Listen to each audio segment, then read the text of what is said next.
नमस्कार, आपण पाहता हिरकणी न्यूज. हिरकणी न्यूज प्रत्येक क्षण ताज्या घडामोडी आणि महत्त्वाच्या प्रत्येक बातमीसाठी नेहमी तत्पर. वनतारात नेलेल्या माधुरी हत्तीनीला नांदणीत आणण्याचा मार्ग अखेर मोकळा.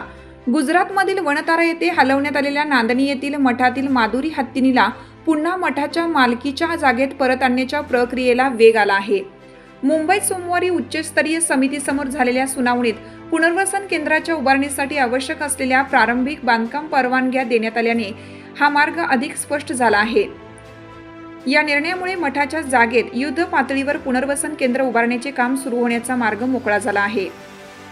निवृत्त न्यायमूर्ती दीपक वर्मा आणि तज्ज्ञ सदस्य डॉक्टर मनोहरन यांच्या उपस्थितीत झालेली ही सुनावणी अत्यंत सकारात्मक पार पडली, अशी माहिती नांदणी मठ संस्थांतर्फे बाजू मांडणारे वकील मनोज पाटील यांनी दिली.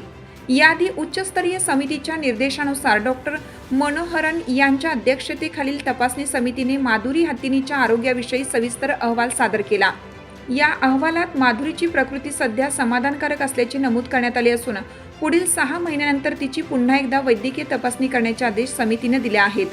सुनावणी दरम्यान माधुरी हत्तीन आणि नांदणी मठातील माहूत यांच्यातील भावनिक नातेसंबंधाचाही उल्लेख करण्यात आला.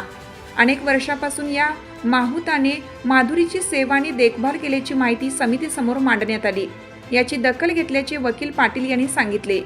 या बाबीचा एकूण निर्णय प्रक्रियेत सकारात्मक परिणाम झाल्याचंही त्यांनी स्पष्ट केलं. दरम्यान नांदणी मठ संस्थान, वनतारा प्रशासन आणि राज्य सरकार यांच्या संयुक्त विद्यमाने मठाच्या मालकीच्या जागेत अत्याधुनिक पुनर्वसन केंद्र उभारण्याचा प्रस्ताव उच्चस्तरीय समितीसमोर सादर करण्यात आला होता.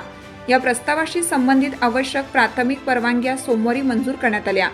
मठ संस्थांनी महावितरण, सार्वजनिक बांधकाम विभाग तसेच इतर संबंधित शासकीय यंत्रणांकडून मिळालेल्या सर्व आवश्यक परवानग्या समितीसमोर सादर केल्या.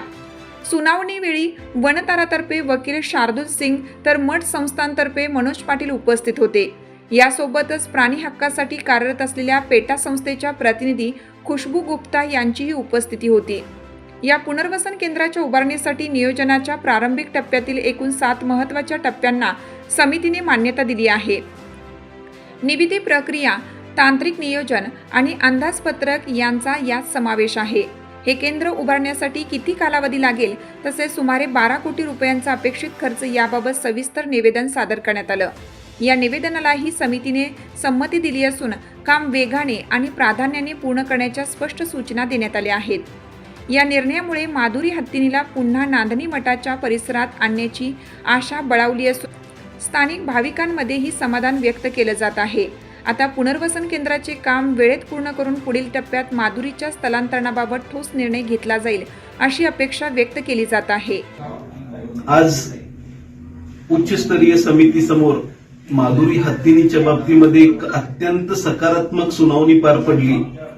आजच्या सुनावणीमध्ये पाठीमागच्या निर्देशानुसार उच्चस्तरीय समितीकडून नियुक्त केल्या गेलेल्या डॉक्टर मनोहरन यांच्या अध्यक्षतेखालच्या तपासणी समितीने माधुरी हत्तीनीच्या एकूण आरोग्याच्या बाबतीमध्ये समाधानकारक अहवाल सादर केला. एकूण नांदणी मठाचे महूत आणि हत्तीनीचं असलेलं नातं त्यामध्ये विशेष करून अधोरेखित केलं गेलं. हत्तीनीच्या बाबतीमध्ये एकूण समाधानकारक अहवालाच्या आधारे पुन्हा एकदा एक तपासणी करण्याचं ठरलं आणि सगळ्यात महत्वाचं आणि अत्यंत आनंदाची बातमी म्हणजे आज HPC कडून न्यायमूर्ती वर्मा साहेबांच्याकडून नांदणी मठ संस्थान, वनतारा आणि महाराष्ट्र शासन यांच्या वतीनं जो संयुक्त प्रस्ताव सादर केला गेला त्या माधुरी पुनर्वसन केंद्राच्या उभारणीच्या बाबतीमध्ये बांधकाम पूर्व परवानगी ह्या दिल्या गेल्या आणि एकूणच आता इथून पुढे सदर ठिकाणी कामकाजाच्या बाबतीमध्ये गतिमानता निर्माण झाली. आता माधुरी हत्तीनीच्या बाबतीमध्ये आजच्या झालेल्या सुनावणीनंतर जागेवरील प्रत्यक्ष कामकाजासाठी आता सकारात्मकता निर्माण झाली आणि त्या बाबतीमध्ये आवश्यक त्या परवानग्या देण्याची कार्यवाही भूमिका आज HPC कडून घेतली गेली. एकूणच झालेल्या सुनावणी अंती आज सर्व पक्षकारांनी एक समाधान व्यक्त केलं आणि एचपीसी समोर एकूणच माधुरी हत्तीनीच्या बाबतीमध्ये पूर्ण वस्तुस्थिती मांडून पुढच्या प्रक्रियेला एक गतिमानता प्राप्त झाली. धन्यवाद. हिरकणी न्यूज करिता प्रतिनिधी उमेश जैनापुरे, नांदणी.